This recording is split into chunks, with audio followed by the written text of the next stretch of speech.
Pre mnohých ľudí so schizofréniou je ťažké komunikovať, aj keď sú ich psychotické symptómy pod kontrolou.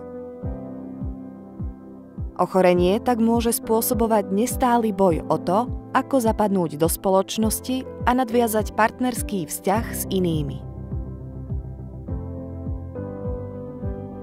Schizofrénia so sebou prináša konkrétne nevýhody, ktoré sťažujú vytváranie a udržiavanie vzťahov.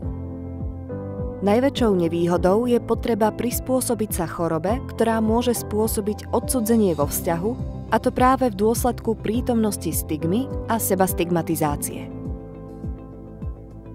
Partnerské vzťahy komplikujú aj prekážky, ktoré pramenia zvnútra. Ľudia so schizofréniou môžu mať pocit, že strácajú časť seba samých a majú zníženú dôveru voči ostatným, sebe a tiež svojim spomienkam, pocitom, vnímaniu a túžbam. Navyše, niektoré antipsychotiká môžu spôsobiť zvýšenie telesnej hmotnosti, kvôli čomu sa môže niekto cítiť menej atraktívny. Lieky môžu tiež potlačiť sexuálne libido. Všetky tieto ťažkosti môžu viesť k presvedčeniu, že láska a schizofrénia nie sú kompatibilné. Ľudia so schizofréniou však môžu komunikovať svoje pocity, i keď môžu byť jemne odlišné, a pohľady na lásku. Ak je ochorenie vášho blízkeho pod kontrolou, partnerský vzťah s niekým, kto ho prijíma takého, aký je, môže mať pozitívny vplyv na jeho život.